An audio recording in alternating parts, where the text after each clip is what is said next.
Hi and welcome to the video. In this lesson I've created a custom solo which I call Lines, and this is just to demonstrate a very efficient way, in my opinion the most efficient way to practice and to incorporate new ideas and techniques that you've learned or working on into your own playing. And this is very important because you don't want to just be playing licks without any relation to real music. You always want it to be musical and related to something that is happening music-wise. Before we move on, I just want to say a word about legato playing. Legato playing is somewhat misunderstood amongst guitarists especially, because immediately they think about hammer-ons and pull-offs. Now that's not to say that it's not a part of it, but it's not the issue about legato. Legato means playing the full length of the notes that you're playing and connecting them in a smooth way. Think about it as flowing water, you know, playing smoothly. The notes have to be the full length and connected.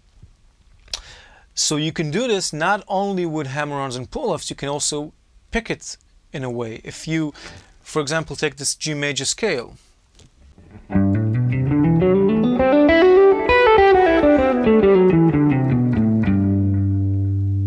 Okay, now we can pick it as well.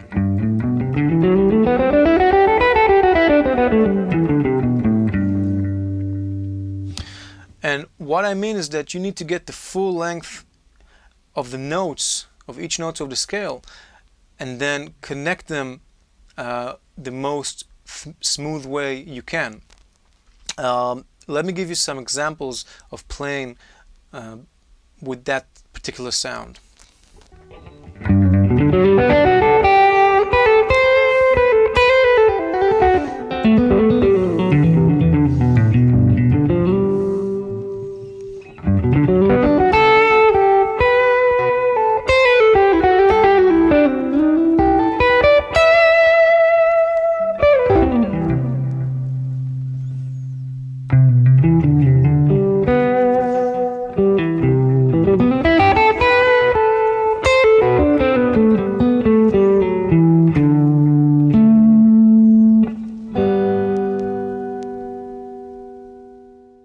Right, so what I've tried to show you there is a way that you can work on this. Take any scale that you want and just play some melodies and really listen to what it is you're doing. Play slowly, get the technique right. There's no need to rush things because otherwise it will never sound as clear as you want it to be. Alright, so let's start talking about the solo and break it down. Before we do that, the first thing you want to do is understand the harmony and have a look at the chords and learn them. So the first chord is a D minor 7/9, and then on to a C minor 7/9, a C sharp 7/9, a D 7/9, a D sharp 7/9, and then a C7 flat 9, and then I resolve it to an F minor 6, onto a B flat minor 6, onto C minor 7, and E minor 9, and then a B flat major 6. Alright, so obviously this is not your typical chord progression that you will find in a song, but it is common to see weird progressions like that in you know, in fusion pieces and jazz pieces sometimes. I suggest that before you dive in, if you're not familiar with basic arpeggios and you know, of the chords we talked about, maybe it's good for you to just, you know, try to get yourself familiarized with the basic shapes. Alright, and now on to the solo, and I'll explain phrase by phrase what I'm doing. So the first chord is a D minor 9th. So what I do there is I spell out sort of the chord with the melody. Alright, so you can see the D minor triad right here. So slowly again. And I'm making a little line from it. Then the next chord is going to a C minor ninth. So I'm thinking about going from the D to the C.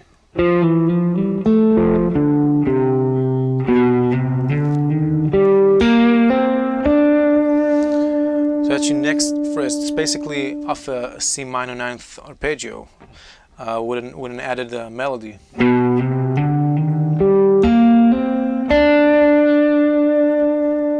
Okay, slowly these two.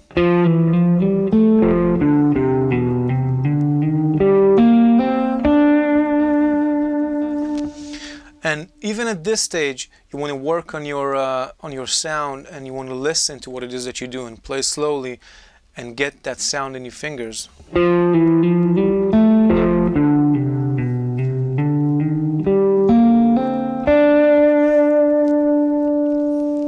Alright, and then on the C sharp 7th, 9th, I'm playing this phrase.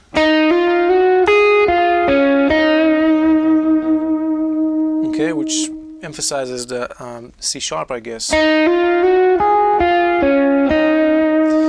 And then the same thing on the D 7th 9 there.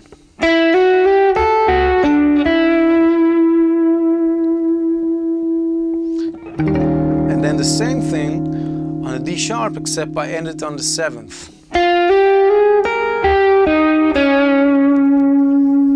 Now the thing about the three phrases is that they're not played exactly like this. They connect to each other in a way that the rhythm is not exactly on the beat. Let me show you how it works.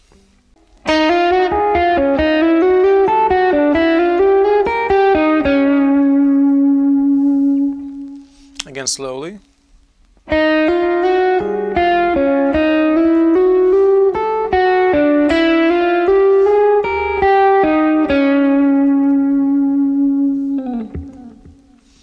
Okay, so up to here slowly we have this.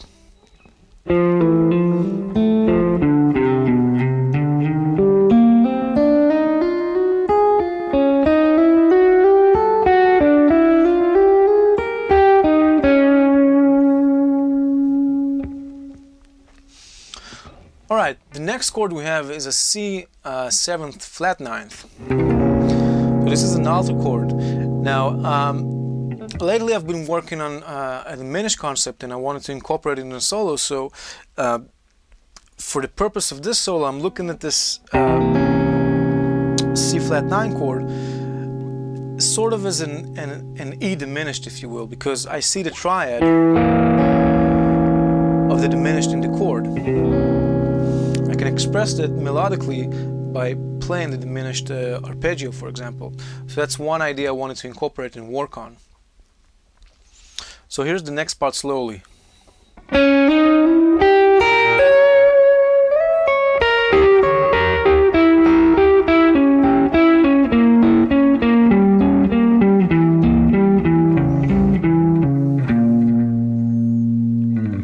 And notice I'm using hybrid picking here to get a smoother, more dynamic sound. Again.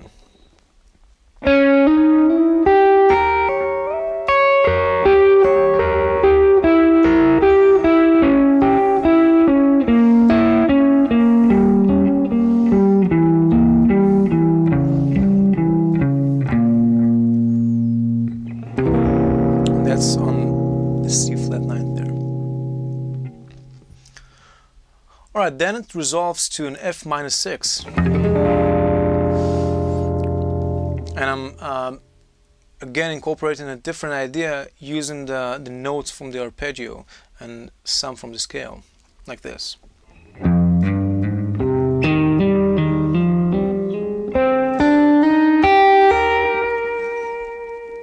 So that's a line right there. Again, slowly.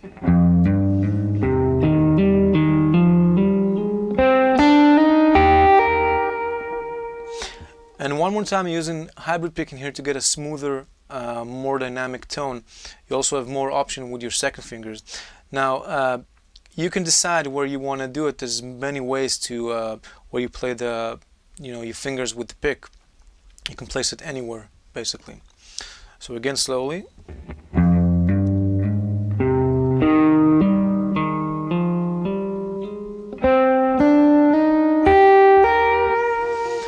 Now, of course, the note I was aiming for is the 6 right here. And on this chord, the -6.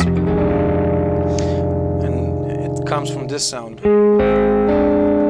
It gets that interesting sound.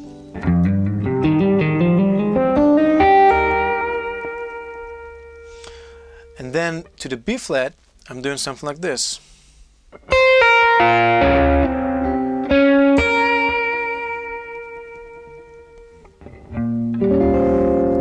So this is the sound we have, right? So.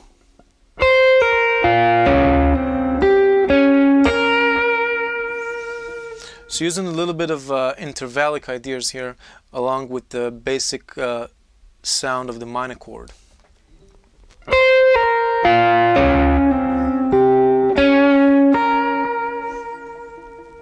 And then I'm taking exactly that same idea and moving it to the C minor. I ended up on the 7th of the C minor, so I'm just doing that idea again.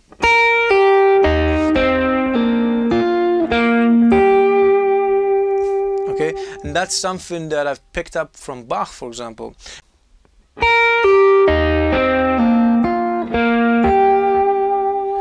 And together it sounds like this.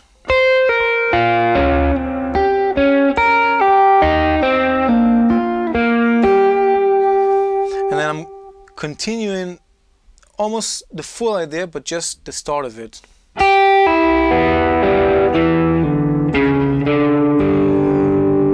Okay, it's on the E minor now. And it starts the same. And then it changes.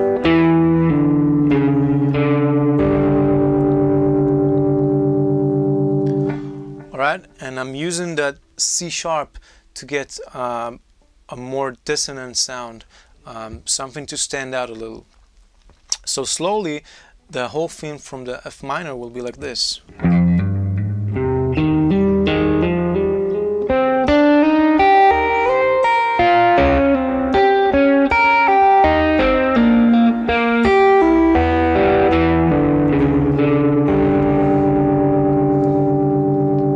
And then I'm ending it on the B flat major 6.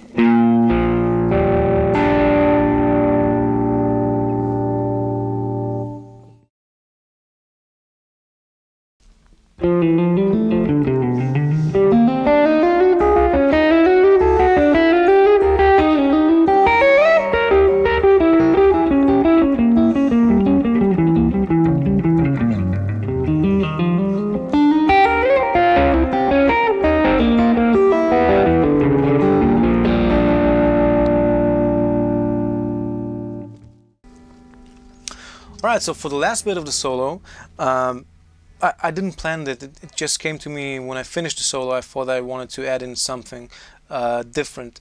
So I'm doing there basically sort of an augmented sound, I guess. I'm doing a tap with my middle and ring finger of the right hand and hammer-ons with my left hand. The pattern goes something like this.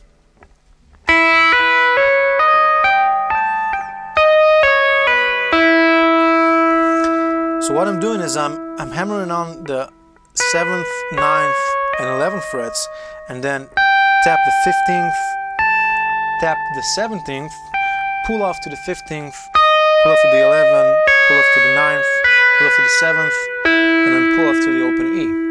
So it will be something like this.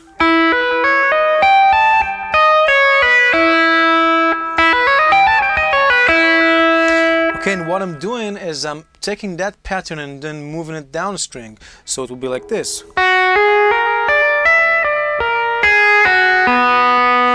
And the thing to note here is that you want to actually pull off your ring finger to the middle finger of the right hand. And that's something that takes a little bit of work, so practice it slowly. You can even practice just that bit. you know, just a pull off.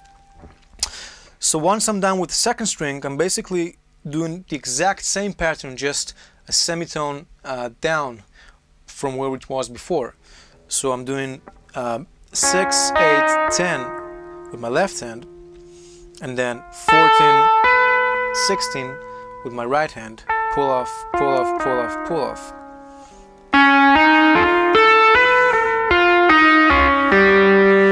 And then same thing on the fourth string.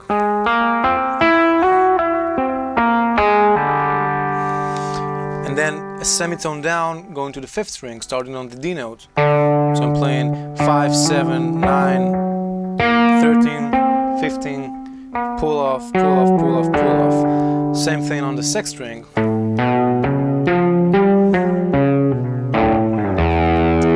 And then I just, you know, do a sort of a big pull off on the sixth string there. So the whole thing slowly would go like this.